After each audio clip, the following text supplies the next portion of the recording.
నమస్కారం. వినుకొండ న్యూస్కి స్వాగతం. ఈరోజు ముఖ్యాంశాలు.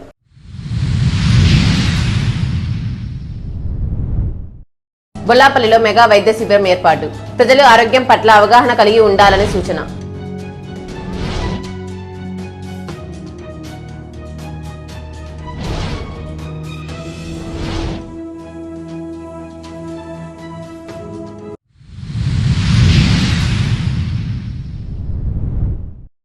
మెంతా తుఫాన్ పట్ల ప్రజలు అప్రమత్తంగా ఉండాలని సూచించిన ప్రభుత్వ చీఫ్ విప్ జీవి.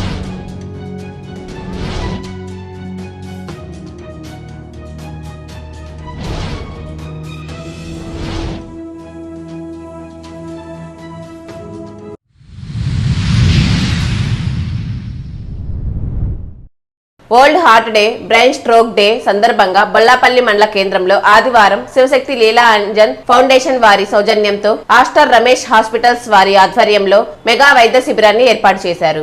ఈ కార్యక్రమంలో ప్రభుత్వ చీఫ్ విప్ జీవి ఆంజనేయులు ముఖ్య అతిథిగా పాల్గొన్నారు. అవగాహన ర్యాలీలో పాల్గొన్న జీవి గుండె, మెదడు ఆరోగ్యం పట్ల ప్రజలకు అవగాహన కల్పించారు. అనంతరం ఏర్పాటు చేసిన ఉచిత మెగా వైద్య శిబిరాన్ని ఆయన లాంఛనంగా ప్రారంభించారు. ఈ శిబిరంలో ఆస్టర్ రమేష్ హాస్పిటల్స్ వైద్య నిపుణుల బృందం ప్రజలకు ఉచితంగా వైద్య పరీక్షలు నిర్వహించి అవసరమైన సలహాలు, మందులు అందించారు. చీఫ్ విప్ మాట్లాడుతూ ప్రజలు ఆరోగ్యం పట్ల శ్రద్ధ వహించాలని, జీవన శైలి మార్పుల ద్వారా గుండె జబ్బులు మరియు బ్రెయిన్ స్ట్రోక్ వంటి వాటిని నివారించవచ్చని తెలిపారు. ఇటువంటి ఉచిత వైద్య శిబిరాలను సద్వినియోగం చేసుకోవాలని ప్రజలకు విజ్ఞప్తి చేశారు. కార్యక్రమంలో డీసీసీబీ చైర్మన్ మక్కెన మల్లికార్జునరావు, వైద్య బృందం, నాయకులు, అధికారులు పాల్గొన్నారు.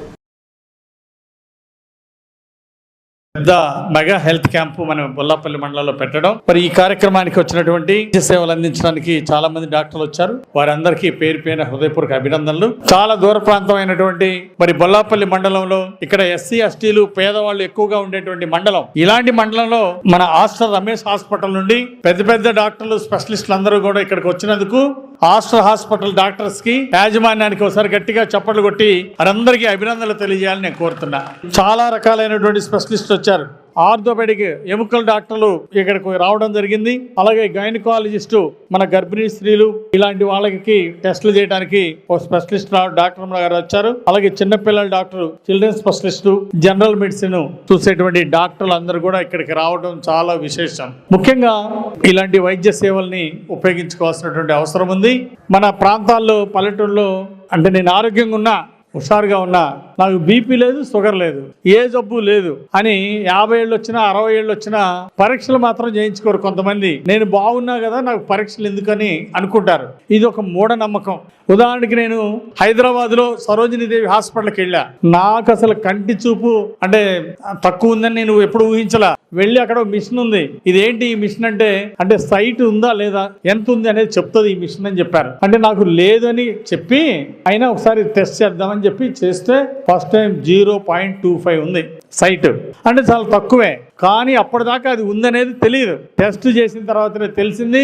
అప్పటి నుండి కళ్ళజోడు పెట్టుకుంటే చాలా బాగా దూరం అవి కూడా చాలా చక్కగా కనపడతాయి. అందువలన అంటే ఏదైనా బీపీ, షుగర్ టెస్ట్ చేయించుకున్నప్పుడే ఉందా లేదా తెలుస్తుంది. ఈ మధ్య 30 ఏళ్ళకి 40 ఏళ్ళకి కూడా బీపీ, షుగర్ వస్తుంది. అంటే మన తినే ఆహారాన్ని బట్టి, అట్లాగే మానసికంగా టెన్షన్లు, ఎక్కువ ఆలోచనలు, మానసిక ఒత్తిడి ఉన్నప్పుడు కూడా బీపీ, షుగర్ వయసుతో నిమిత్తం లేకుండా రావటం ఒక దురదృష్టకరమైన విషయం. అందువలన నేను ప్రతి గ్రామాల్లో ఉండేవాళ్ళని, టౌన్లో ఉండేవాళ్ళని ప్రతి ఒక్కరిని కోరుతున్నా, బీపీ, షుగరు ఆరోగ్య సంబంధించినటువంటి టెస్టులు చాలా అవసరం. 40 సంవత్సరాల తర్వాత అయితే సంవత్సరానికి ఒకసారి హెల్త్ చెకప్ చాలా అవసరమని ఈ సందర్భంగా నేను గుర్తు చేస్తున్నా. అట్లాగే ఒకప్పుడు జొన్నన్నం, సజ్జన్నం, అలాగే రాగులు ఇలాంటివి తిన్నప్పుడు బాగా ఆరోగ్యంగా ఉండేవాళ్ళు. 100 సంవత్సరాలు, 120 సంవత్సరాలు జీవించేవాళ్ళు. దానికి కారణం ఏంటంటే ఇప్పుడు వరన్నం వచ్చిన తర్వాత వరన్నం తినడం వలన బాడీలో గ్లూకోజ్ లెవెల్ వెంటనే పెరిగిపోతా ఉంది. అందువల్ల ఈరోజు మళ్ళీ ఆరోగ్య బాటలో ముందుకు వెళ్ళాలా, మళ్ళీ జొన్నన్నం, సజ్జన్నం లాంటివి మనం తినే ఆహార పదార్థాల్లో మిల్లెట్స్ ఇవన్నీ కూడా జోడించినప్పుడు, మరి బలమైనటువంటి ఆహారం తీసుకున్నప్పుడు బీపీ, షుగర్లు రాకుండా చేసుకోవచ్చు. వచ్చిన వాళ్ళేమో కంట్రోల్లో పెట్టుకోవడానికి చాలా ఉపయోగపడుతుందని చెప్పేసి ఈ సందర్భంగా తెలియజేస్తున్నా. మన ఆరోగ్యం మన తినే ఆహారం మీద మన యొక్క అలవాట్ల మీద చాలా ఉంటుంది. అందువల్ల నేను ప్రజలందరికీ విజ్ఞప్తి చేసేది ఏంటంటే ఆరోగ్యకరమైనటువంటి మిల్లెట్స్ ని మరి వాడాలి. కల్తీ ఫుడ్స్, బయట ఫుడ్స్ ఎక్కువగా తినకుండా అన్ని జాగ్రత్తలు తీసుకోవాల్సినటువంటి అవసరం ఉంది. వ్యవసాయ పనులు చేసే వాళ్ళకి వాకింగ్ అవసరం లేదు, కానీ వ్యవసాయ పనులు లేకుండా మరి తక్కువగా వర్క్ చేసే వాళ్ళకి వ్యాయామం కూడా చాలా అవసరమని ఈ సందర్భంగా తెలియజేస్తూ ఈరోజు ఆస్టర్ రమేష్ హాస్పిటల్ వాళ్ళు అందిస్తున్న విశేషమైనటువంటి హెల్త్ చెకప్లు, ఉచిత వైద్య శిబిరాన్ని అందరూ కూడా సద్వినియోగం చేసుకోవాల్సిందిగా మరి బొల్లాపల్లి మండలం ప్రజానీకానికి, వినుకొండ నియోజకవర్గ ప్రజానీకానికి అందరికి కూడా నేను విజ్ఞప్తి చేస్తున్నా. అలాగే నేను రమేష్ హాస్పిటల్ వారిని, యాజమాన్యాన్ని అభినందిస్తున్నా. పేదవాళ్ళకి తెల్ల కార్డు, రేషన్ కార్డు ఉన్నటువంటి వాళ్ళు, నిరుపేదలైన వాళ్ళకి ఇలాంటి హెల్త్ క్యాంపులకు వచ్చినప్పుడు వాళ్ళకి ఆరోగ్య భాగ్యం కార్డు అందిస్తున్నారు. దీనివల్ల హాస్పిటల్లో వైద్యం తీసుకుంటే 50% డిస్కౌంట్ ఇస్తున్నారు. 50% డిస్కౌంట్ ఇస్తున్నారు. దీన్ని సద్వినియోగం చేసుకోవాల్సిన ఆరోగ్య భాగ్యం అనేటువంటి కార్డు కూడా ఇస్తున్నారు. ఈ అవకాశాన్ని కూడా సద్వినియోగం చేసుకోవాల్సి కోరుకుంటూ రమేష్ హాస్పిటల్ వాళ్ళందరినీ పేరు పేరున వచ్చినటువంటి డాక్టర్స్ ని, సిబ్బందిని అందరిని కూడా హృదయపూర్వకంగా అభినందిస్తూ నాకు ఈ అవకాశం ఇచ్చిన ఆ పెద్దలందరికీ, రమేష్ హాస్పిటల్ వారికి ప్రత్యేక ధన్యవాదాలు తెలియజేస్తూ సెలవు తీసుకుంటున్నాను. జై హింద్. మెంతా తుఫాన్ పట్ల ప్రజలు అప్రమత్తంగా ఉండాలని ప్రభుత్వ చీఫ్ విప్ జీవి సూచించారు. ఈ సందర్భంగా ఆయన మాట్లాడుతూ రానున్న 3 రోజులు తుఫాన్ ప్రభావంగా భారీ వర్షాలు పడే అవకాశం ఉన్నందున జాగ్రత్తగా ఉండాలని, రైతులు అధికారుల సూచనలు పాటించి పంటలను కాపాడుకోవాలన్నారు. మంతా తుఫాను 27, 28, 29 రానున్న 3 రోజులు, రేపటి నుండి 3 రోజులు మంతా తుఫాన్ ద్వారా అంటే విస్తృతమైనటువంటి వర్షాలు, పెనుగాలులు, వర్షాలు పడేటువంటి ప్రమాదం ఉంది. ప్రజలు, రైతు సోదరులందరూ కూడా అప్రమత్తంగా ఉండాలని, ఈ అకాల వర్షం వలన, ఈ తుఫాను వలన, ఈ తుఫాన్ ద్వారా వచ్చేటువంటి వర్షము, గాలి వానల వలన నష్టపోకుండా తగిన జాగ్రత్తలు తీసుకోవాల్సిందిగా రైతు సోదరులకి, ప్రజలకి విజ్ఞప్తి చేస్తున్నా. అధికారులు కూడా అప్రమత్తంగా ఉండాలి. ఈ తుఫాన్ వలన ప్రజలెవరూ నష్టపోకుండా తగిన చర్యలు తీసుకోవాలి, ప్రజలందరికీ తెలియచేయాల్సిందిగా నేను విజ్ఞప్తి చేస్తున్నా. అధికారులు బాధ్యతాయుతంగా ఉండాలని, రైతాంగం, ప్రజలు అప్రమత్తంగా ఉండాలని కోరుతున్నాను. మున్సిపల్ కార్మికుల సమస్యలు పరిష్కరించడంలో ప్రభుత్వం విఫలమైందని నిరసిస్తూ ఏఐటియుసి ఆధ్వర్యంలో కార్మికులు పట్టణంలో మోటార్ సైకిల్ ర్యాలీ నిర్వహించారు. తమ సమస్యలను పరిష్కరించకపోతే నవంబర్ 3వ తేదీ నుంచి సమ్మెలోకి వెళ్తామని ఏఐటియుసి ఏరియా కార్యదర్శి బూదాల శ్రీనివాసరావు హెచ్చరించారు. ఈ నిరసన ర్యాలీలో పలువురు ఏఐటియుసి మున్సిపల్ వర్కర్స్ యూనియన్ నాయకులు పాల్గొన్నారు.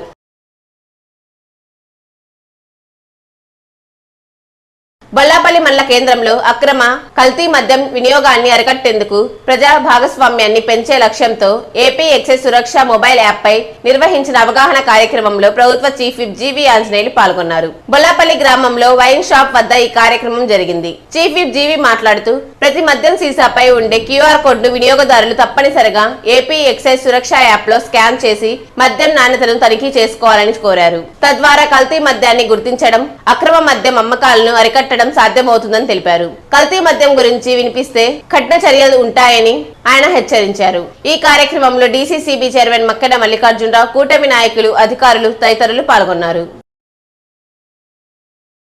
ఈ రోజు మద్యంలో కల్తీ మద్యం రాకుండా చర్యలు తీసుకుంటుంది ప్రభుత్వం. అందుకే ప్రతి బాటిల్ మీద క్యూఆర్ కోడ్ ఇచ్చింది. ఆ క్యూఆర్ కోడ్ స్కాన్ చేస్తే అది ఎక్కడ తయారైంది, ఏ యూనిట్ లో తయారైంది, అక్కడ ఏ డీలర్ కి డెలివరీ ఇచ్చారు అనేది, ఎన్ని గంటలకి ఉత్పత్తి అయింది కూడా చాలా స్పష్టంగా ఉంది. ఈ క్యూఆర్ కోడ్ ఈరోజు రాష్ట్ర వ్యాప్తంగా ఎక్కడా కూడా నకిలీ మద్యం లేకుండా, కల్తీ మద్యం లేకుండా చర్యలు తీసుకోవడం కోసం ఈ క్యూఆర్ కోడ్. దీని ఈ రోజు ప్రజలకు అందరికీ అవగాహన కల్పిస్తున్నాం. కల్తీ మద్యం వల్ల మోసపోకుండా ఉండటం కోసం ప్రజలకు ఈరోజు అవగాహన కల్పిస్తున్నాం. అందుకే దీన్ని ప్రజలందరూ కూడా ఈ క్యూఆర్ కోడ్ ని చెక్ చేసుకోండి.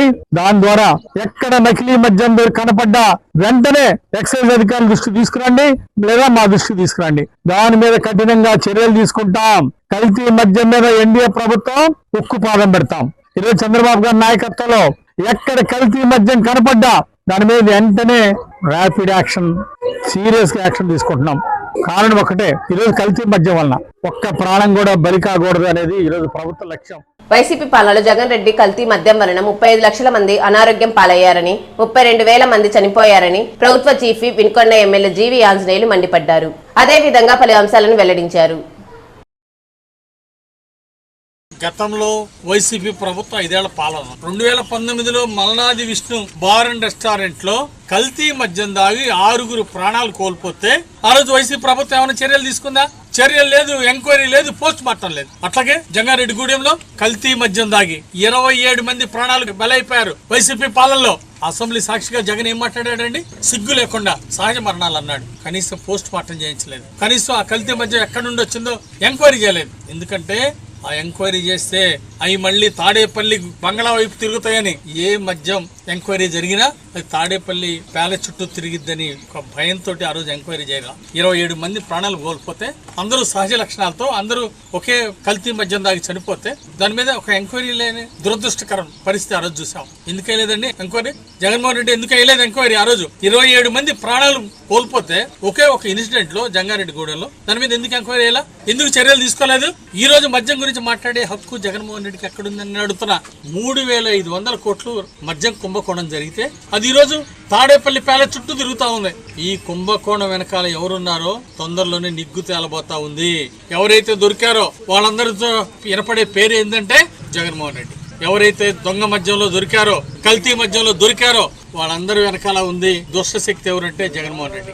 ఈ రోజు ఫోన్ పే తోటి నేరుగా ఆన్లైన్ ట్రాన్సాక్షన్ తోటి ఎవరైతే వైన్ షాప్ లో ఉన్నాయో వాళ్ళందరూ కూడా నేరుగా ఆన్లైన్ ట్రాన్సాక్షన్ ద్వారా డబ్బులు పంపొచ్చు బ్యాంక్ అకౌంట్ కి, లేదా ఫోన్ పే ద్వారా డబ్బులు పంపొచ్చు. ఈ రోజు క్యాష్ అనేది తీసుకోకుండా మొత్తాన్ని ఆన్లైన్ పేమెంట్ చేసింది ఈ రోజు ఎన్డీఏ ప్రభుత్వం. మరి చంద్రబాబు గారు ముఖ్యమంత్రిగా ఉంటే ఇంత నిబద్ధతగా జరుగుతుంది, ఎక్కడ అవినీతి జరగకూడదని. అట్లాగే QR కోడ్ ఇంట్రడ్యూస్ చేసింది, ఎక్కడ నాసి రకం మద్యం ఒక్క బాటిల్ కూడా అమ్మకుండా చేయాలని కట్టుదిట్టం చేస్తా ఉంది ఈ రోజు మన ప్రభుత్వం. ఆ రోజు మీరు ఎందుకు చేయలేదు? ఈ QR కోడ్ విధానాన్ని జగన్ ప్రభుత్వం ఎందుకు అమలు చేయలేదు? అట్లాగే ఈ ఫోన్ పే విధానం ఎందుకు జగన్మోహన్ రెడ్డి పాలనలో ఎందుకు అమలు చేయలేదు? దీనికి సమాధానం చెప్పండి.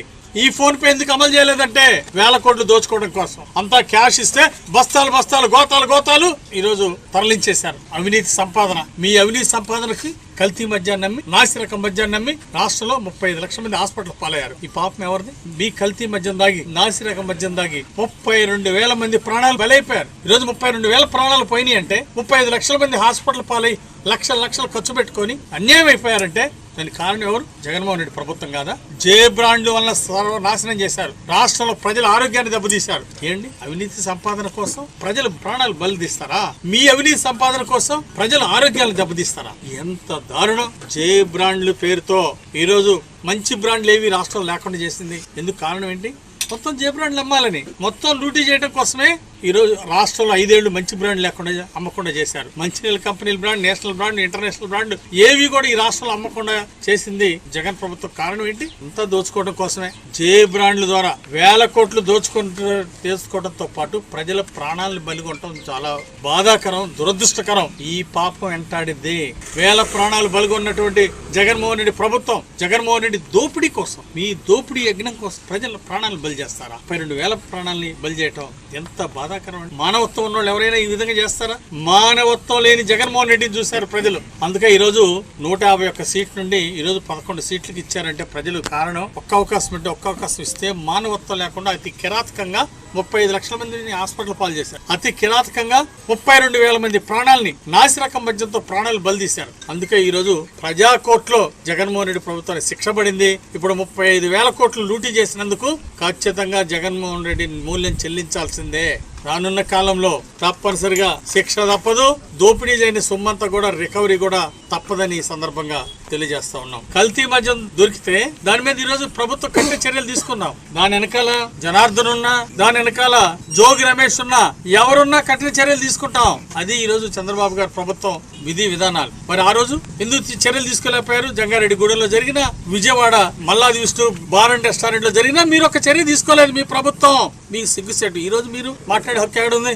ఈ రోజు ఎన్డీఏ ప్రభుత్వం, చంద్రబాబు గారి ప్రభుత్వం చాలా స్ట్రిక్ట్ గా, చాలా పవర్ఫుల్ గా చర్యలు తీసుకుంటా ఉంది. కల్తీ మద్యం మీద ఉక్కు పాదం పెట్టింది ఈ రోజు ఎన్డీఏ ప్రభుత్వం. ఇలాంటి మంచి ప్రభుత్వాన్ని, చంద్రబాబు గారి ప్రభుత్వాన్ని ఈ రోజు ప్రతిపక్ష ఎమ్మెల్యేలు అభినందించాలి. ఈ రోజు అభినందించాల్సింది పోయి ఎప్పుడు బురదల్ల కార్యక్రమం. ఈ రోజు అసత్య ప్రచారాలు చేస్తుంది. కేవలం కల్తీ మద్యం కుంభకోణం నుండి ఈ రోజు పక్కదారి పట్టించడం కోసం, ప్రజలను పక్కదారి పట్టించడం కోసం ఈ రోజు రోజుకో దుష్ప్రచారం చేస్తా ఉన్నారు జగన్ అండ్కో.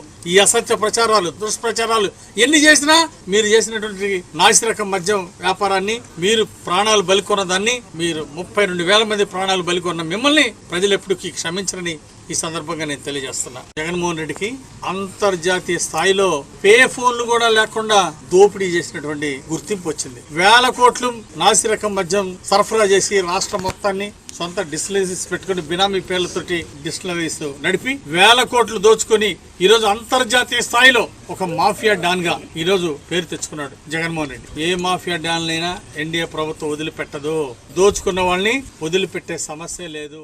ఈ రోజున కూటమి ప్రభుత్వం చంద్రబాబు నాయుడు గారి ఏ కార్యక్రమాన్ని చేపట్టినా పారదర్శకంగా ఉండాలనే ఒక ఆలోచనతో ఈ మద్యం పాలసీకి సంబంధించి కూడా QR కోడ్ ని ఏర్పాటు చేసి ఈ రోజున కల్తీ మద్యాన్ని నిరోధించేదానికి, నకిలీ మద్యం ఎక్కడ ప్రజలకి అందుబాటులో లేకుండా చేసేదానికి ఈ విధానాన్ని ప్రవేశపెట్టారని ఈ సందర్భంగా తెలియజేస్తాం. దీనితో పాటు ఒక్కసారి ఆలోచన చేయండి. ఈ ప్రభుత్వం ఏర్పడిన తర్వాత చంద్రబాబు నాయుడు గారు, పవన్ కళ్యాణ్ గారు, లోకేష్ గారు, అదేవిధంగా బీజేపీ వారు అందరూ కూడా ఈ రోజున అన్ని సంక్షేమ కార్యక్రమాలు కానీ అభివృద్ధి కార్యక్రమాలు కానీ ఒక పద్ధతిలో తీసుకెళ్తా ఉన్నారు. ఈరోజు సంక్షేమ కార్యక్రమాలు చూసినట్లయితే బ్రహ్మాండంగా భారతదేశంలో ఎక్కడా లేని విధంగా అమలు పరుస్తున్నాం. ఎక్కడ కూడా వివక్షత లేదు, ఎక్కడ కూడా అసమానతలు లేవు, పార్టీలు పరంగా చూడటం లేదు. ఎవరైతే పేదవారు ఉంటారో వారందరూ కూడా అన్ని కార్యక్రమాలు బ్రహ్మాండంగా చూసినట్లయితే 3000, 4000, 6000, 15,000 ఎక్కడా భారతదేశంలో లేదు. అదేవిధంగా చూసినట్లయితే బ్రహ్మాండంగా మిగతా అభివృద్ధి కార్యక్రమాలు, రాజధాని నిర్మాణం, పోలవరం నిర్మాణం, ఈ విధంగా అన్ని కార్యక్రమాలను కూడా సమపాలనలో రంగరించి భవిష్యత్ తరాల కోసం పనిచేస్తున్నటువంటి చంద్రబాబు నాయుడు గారిని, పవన్ కళ్యాణ్ గారిని, లోకేష్ గారిని మనస్ఫూర్తిగా అభినందించాలి ఈ సందర్భంగా తెలియదు. వెనుకొండ సమాప్తం. తిరిగి రేపటి న్యూస్ కలుద్దాం. అంతవరకు సెలవు. నమస్కారం.